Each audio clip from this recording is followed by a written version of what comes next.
The 7 Deadly Horsemen. And after the lesson visit with the author, the 7 horsemen are labeled, in order shown: intolerance, greed, revenge, egotism, suspicion, jealousy, and question mark. The worst enemy that any man has is the one that walks around under his own hat. If you could see yourself as others see you, the enemies that you harbor in your own personality might be discovered and thrown out. The 7 enemies named in this essay are the commonest, which ride millions of men and women to failure without being discovered. Weigh yourself carefully and find out how many of the 7 you are harboring.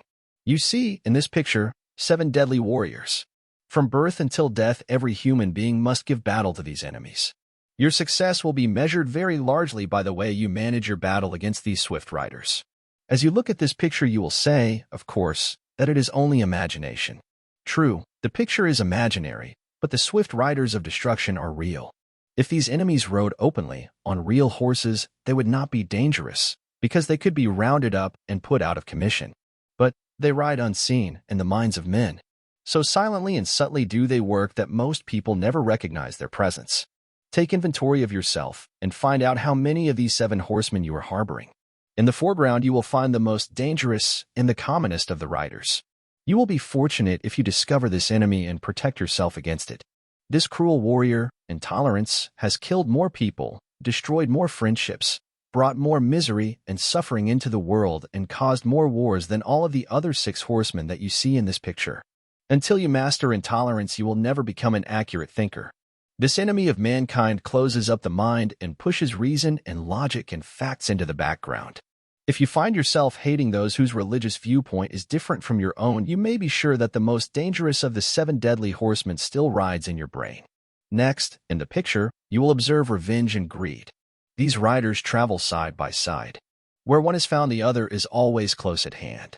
Greed warps and twists man's brain so that he wants to build a fence around the earth and keep everyone else on the outside of it. This is the enemy that drives man to accumulate millions upon top of millions of dollars which he does not need and can never use. This is the enemy that causes man to twist the screw until he has wrung the last drop of blood from his fellow man. And, thanks to revenge, which rides alongside of greed, the unfortunate person who gives brain room to these cruel twins is not satisfied to merely take away his fellow man's earthly belongings.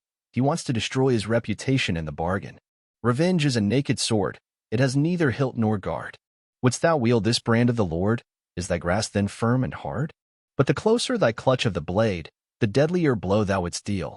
Deeper wound in thy hand is made. It is thy blood reddens the steel. And when thou hast dealt the blow, when the blade from thy hand has flown, instead of the heart of the foe thou mayst find it sheathed in thine own. If you would know how deadly are envy and greed, study the history of every man who has set out to become ruler of this world. If you do not wish to undertake so ambitious a program of research, then study the people around you, those who have tried and those who are now trying to feather their own nests at the cost of others. Greed and revenge stand at the crossroads of life, where they turn aside to failure and misery every person who would take the road that leads to success. It is a part of your business not to permit them to interfere with you when you approach one of these crossroads. Both individuals and nations rapidly decline where greed and envy ride in the minds of those who dominate. Take a look at Mexico and Spain if you wish to know what happens to the envious and the greedy.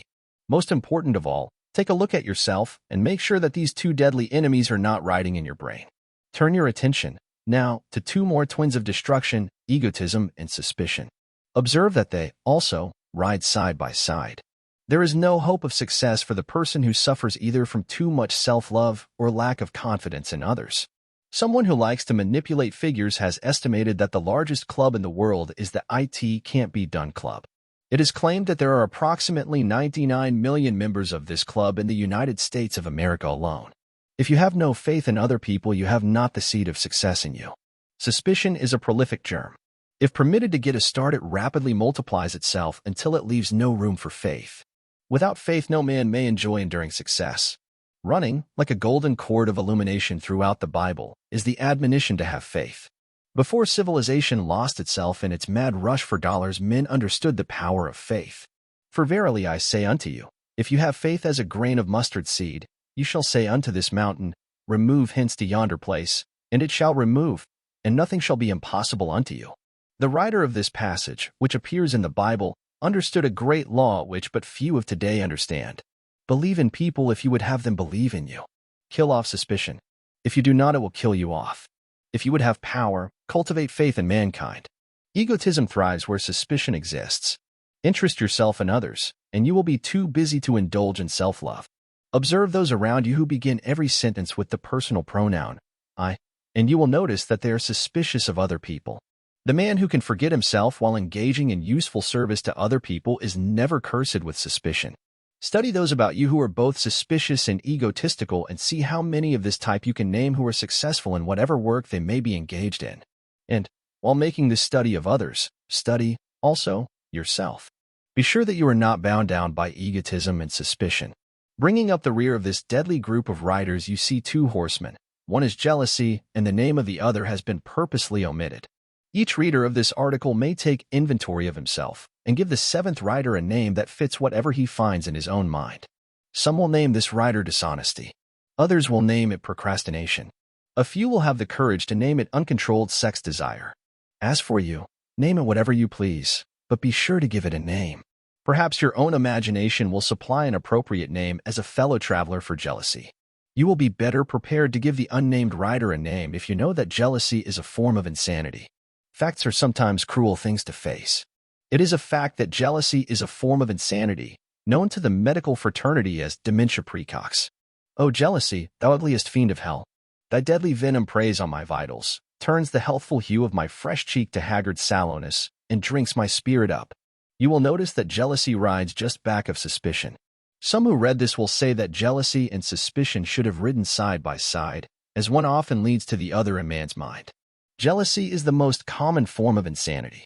It rides in the minds of both men and women, sometimes with a real cause, but more often without any cause whatsoever.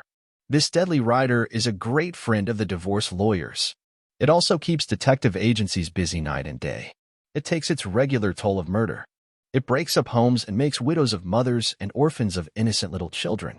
Peace and happiness can never be yours as long as this rider remains unharnessed in your brain. Man and wife may go through life together in poverty and still be very happy, if both are free from this child of insanity known as jealousy. Examine yourself carefully, and if you find any evidence of jealousy in your mind, begin, at once, to master it. Jealousy rides in many forms. When it first begins to creep into the brain, it manifests itself in something after this fashion. I wonder where she is and what she is doing while I am away? Or, I wonder if he does not see another woman when he is away from me? When these questions begin to arise in your mind, do not call in a detective. Instead, go to the psychopathic hospital and have yourself examined, because more than likely you are suffering from a mild form of insanity. Get your foot on jealousy's neck before it gets its clutches on your throat. After you have read this essay, lay it aside and think about it. At first you may say, this does not apply to me. I have no imaginary horseman in my brain. And you may be right. 1 out of every 10 million could say this and be right. The other 9,999,999 would be wrong. Do not fool yourself. You may be in that larger class. The purpose of this article is to get you to see yourself as you are. If you are suffering failure and poverty and misery in any of their forms, you are sure to discover one or more of these deadly riders in your brain. Make no mistake about it. Those who have all they want, including happiness and good health, have driven the 7 horsemen out of their brains. Come back to this essay a month from now, after you have had time to analyze yourself carefully.